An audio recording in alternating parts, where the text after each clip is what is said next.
السلام علیکم ناظرین، امید ہے آپ سب خیریت سے ہوں گے۔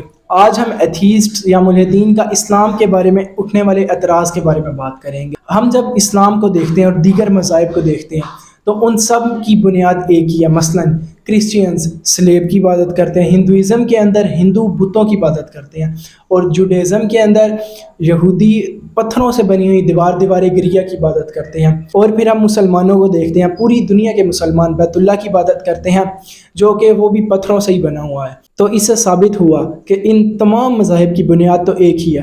تو ہم ان کے اس اعتراض کو کس طرح حل کر سکتے ہیں؟ واقعتاً یہ اعتراض ملحدین کی سمجھ میں بہت بڑا ہے، لیکن کوئی بھی اعتراض جو اسلام پر وارد ہوتا ہے، چاہے وہ آج سے 1400 سال پہلے ہو رہا تھا، بلکہ اسلام تو حضرت آدم علیہ السلام کے دور سے ہی اسلام ہے۔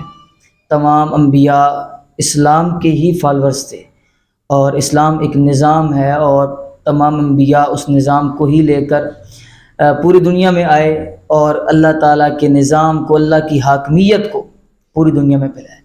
تو جب سے اسلام ہے تو جو مقابلے میں آنے والے لوگ ہیں وہ اس قسم کے اعتراض کرتے ہیں، اور معلوم پڑتا ہے کیونکہ وَإِنَّ الشَّيَاطِينَ لَيُوحُونَ إِلَىٰ أَوْلِيَائِهِمْ، شیطان بھی اپنے لوگوں کو پٹی پڑھاتا ہے۔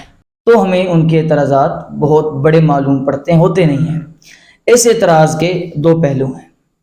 پہلا پہلو تو یہ ہے کہ جس طرح باقی مذاہب ہیں تو اسلام بھی انہی مذاہب کی طرح ہے، جس طرح آپ نے بیان کر دیا کہ ہندو بتوں کی عبادت کرتے ہیں، وہ پتھر کا بنا ہوا ہے، عیسائی صلیب کو پوجتے ہیں تو وہ بھی پتھر کی بنی ہوئی ہے، اور پھر ہم دیکھتے ہیں کہ سکھ وہ قبروں کی جا کے عبادت کرتے ہیں، مسلمانوں میں سے بھی کئی ہیں تو یہ بھی پتھر مٹی کے ساتھ مشابہت رکھتے ہیں۔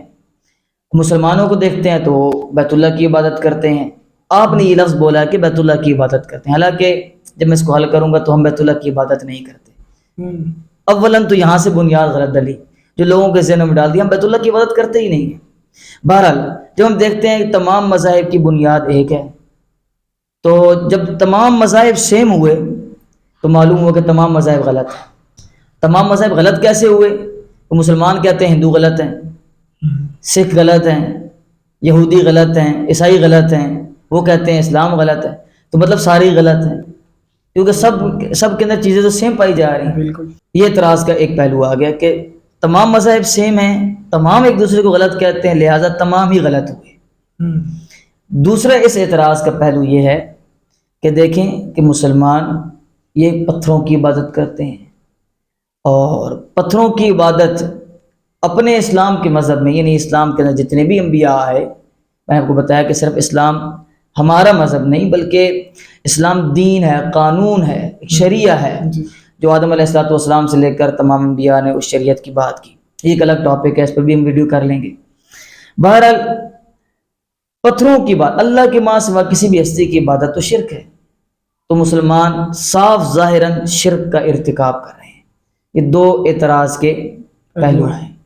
پہلے ہم جو ملحدین کا اعتراض ہے اس کو حل کرتے ہیں کہ جب تمام مذاہب سیم ہیں تو تمام ہی غلط ہوئے۔ تو اعتراض کا پہلا پہلو یہ ہوا کہ اسلام بھی باقی مذاہب کے ساتھ ملتا ہے، سارے مذاہب سیم ہیں، لہٰذا سارے مذاہب غلط ہوئے۔ یہ مقدمہ بیٹھتا نہیں ہے، یہ پاگلوں والا مقدمہ لگتا ہے۔ کیسے؟ دیکھیں، ہم اسی مقدمے کو الٹ دیتے ہیں کہ سارے آسمانی مذاہب کے مخالفین رہے ہیں، تم اسلام کے مخالفین ہو، لہذا سارے مذاہب سچے ہو گئے۔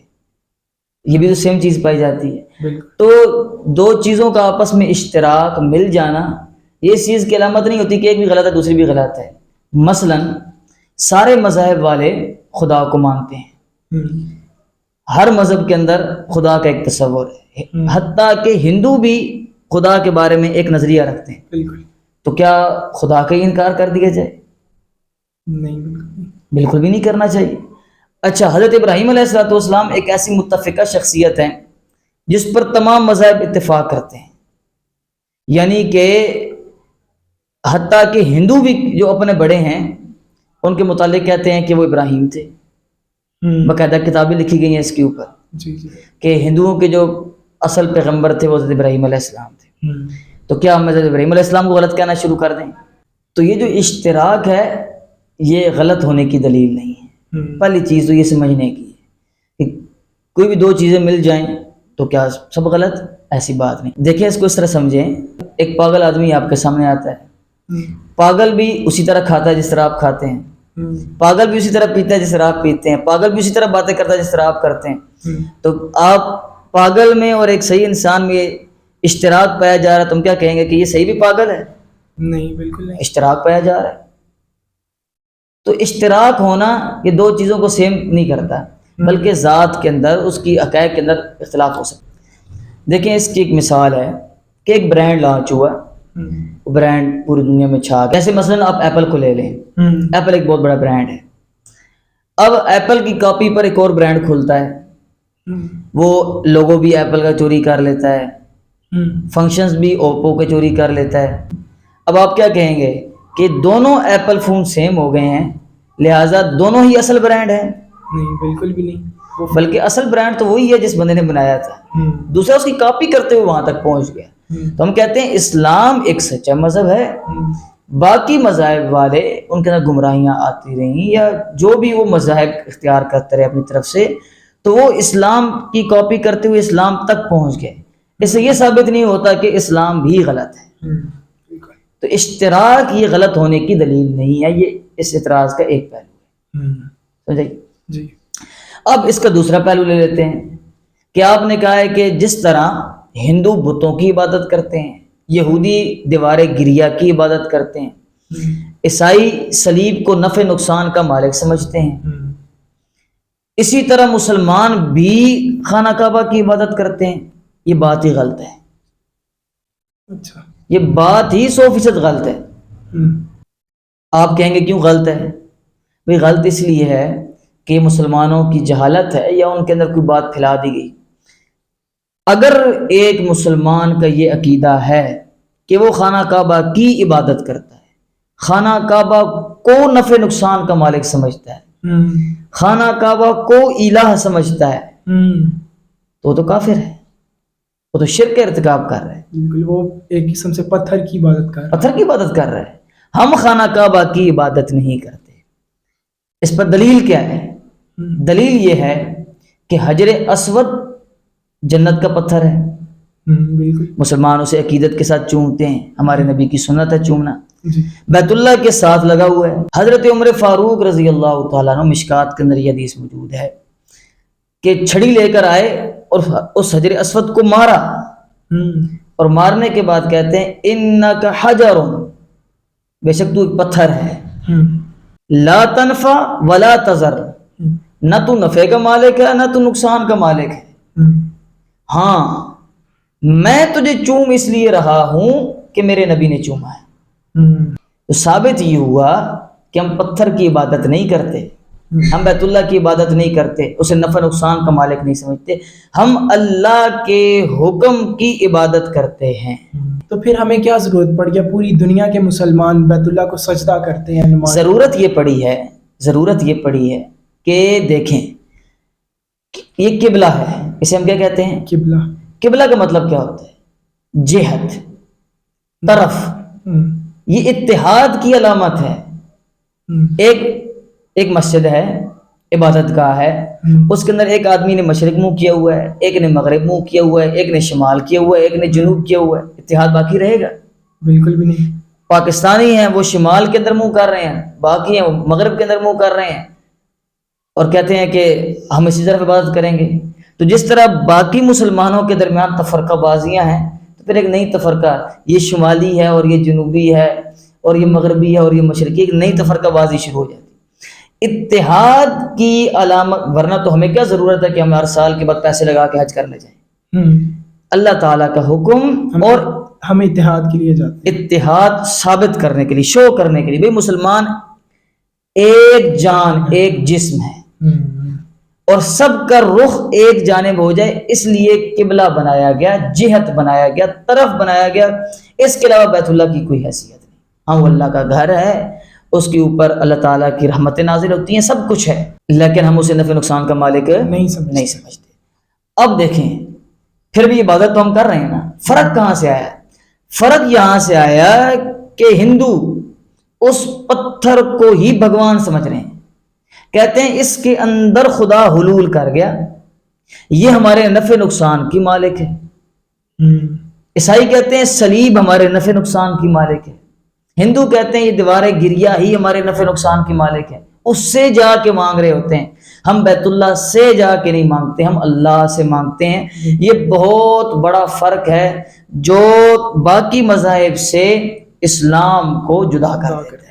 اس سے ثابت ہوا کہ اسلام باقی مذاہب کی طرح نہیں ہے۔ اس طرح تو باقی مذاہب کے بھی لوگ کہہ سکتے ہیں کہ ہم اپنے بتوں کی جو عبادت کرتے ہیں وہ خدا کی نشانی کے طور پر کرتے ہیں۔ یہ بات آپ کے ذہن میں آ سکتی ہے، وہ یہ نہیں کہہ سکتے۔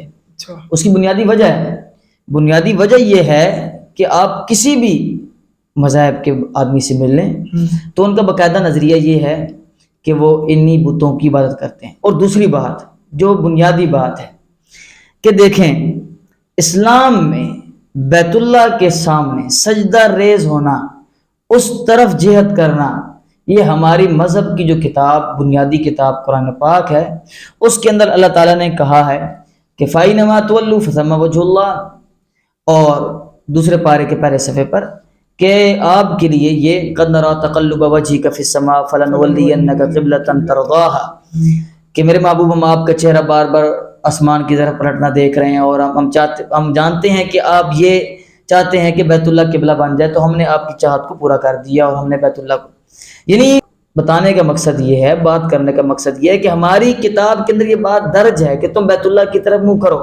لیکن باقی مذاہب والوں کی کتابوں کے اندر یہ بات موجود نہیں۔ ان کے انبیاء کی تعلیمات یہ کہتی ہیں، حضرت عیسیٰ علیہ السلام کی تعلیمات، آپ یہودیوں کی کتاب اِزاخیل اٹھائیں، زکریا اٹھائیں، آپ عیسائیوں کی کتاب انجیل کے 4 ایڈیشن اٹھا لیں، آپ ہندوؤں کی وید اٹھا لیں، ہندوؤں کی وید کے اندر بھی آپ ذاکر نائک صاحب کو سنیں تو وہ ہندوؤں کی وید سے آپ کو یہ ثبوت دے دیں گے۔ تو ہندوؤں کی وید کے اندر بھی یہی بات ہے کہ عبادت ایک خدا کی کرنی ہے۔ ان لوگوں نے کیا کیا کہ عیسیٰ علیہ السلام، اچھا دیکھیں عیسیٰ علیہ السلام کے دور میں صلیب تھی نہیں، آپ کی تو وفات کی نشانی صلیب ہے، تو اس صلیب سے اتنی عقیدت اتنی محبت ہوئی کہ اس کی عبادت شروع کر دی۔ معلوم ہوا کہ عیسائی مذہب کے اندر صلیب نہیں تھی، مذہب کے اندر ہوتی تو عیسیٰ علیہ السلام کے دور کے اندر ہوتی نا، عیسیٰ علیہ السلام کے بعد ایک چیز تخلیق وجود میں آ رہی ہے، ان کے جانے کے بعد گھڑی جا رہی ہے۔ ہندوازم میں کیا ہے، ہر صدی کے اندر 500 بت نئے بن جاتے ہیں، ناگ دیوتا بھی بن جاتا ہے، بندر دیوتا بھی بن جاتا ہے، کیا کیا گائے بھی ماتا بن جاتی، یہ چیزیں ان کے مذہب کے اندر بعد میں گھڑی گئی ہیں، داخل کی گئی ہیں۔ سکھوں کے اندر بھی یہی بات ہے، کوئی بزرگ مرے گا تو وہ تو اب ہوتا ہوا ہے نا، اس کی عقیدت کے اندر اس کی عبادت کرنا شروع کر دیں گے۔ تو انہوں نے بعد میں اختراع کی ہیں، گھڑی ہیں، لیکن ہم فخریہ طور پہ کہتے ہیں کہ ہماری مذہب کی بنیادی کتاب کے اندر نبی کریم صلی اللہ علیہ وسلم کے دور کے اندر آپ کی تعلیمات کے اندر یہ بات موجود ہے کہ ایک جہت پر ہو کر آپ کیا کریں، عبادت کریں۔ اور یہودیوں کے ہاں بھی ایک قبلہ موجود تھا، عیسائیوں کے ہاں بھی ایک قبلہ موجود تھا۔ قبلے کا تعین تمام آسمانی مذاہب کے اندر اتحاد، اتفاق، یکجہتی کے لیے موجود ہے۔ باقی ہم اس قبلے کی عبادت نہیں کرتے، ہم فقط اللہ کی عبادت کرتے ہیں۔ جس طرح آدم علیہ السلام کو فرشتوں نے سجدہ نہیں کیا، بلکہ آدم علیہ السلام قائم مقام قبلہ کے تھے، اللہ کے حکم کو سجدہ تھا، ہم بھی اللہ کے حکم کی عبادت کرتے ہیں، بیت اللہ کی عبادت نہیں کرتے۔ تو اسلام باقی مذاہب کے اندر ممتاز ہے، جدا ہے، اور اسلام کے اندر عقیدہ وحدانیت توحید بالکل واضح ہے۔ اگر کوئی ایک گروہ اس کے اندر خطا پر ہے یا کمزوری دکھاتا ہے تو اس گروہ کی غلطی ہو سکتی ہے۔ اسلام ہمیں قرآن اور سنت سے لینا چاہیے، اور یہی ہمارا مذہب ہے۔ امید ہے کہ آپ کے سامنے یہ اعتراض بالکل واضح ہو گیا ہوگا۔ تو ناظرین ملتے ہیں اگلے سوال کے ساتھ۔ السلام علیکم۔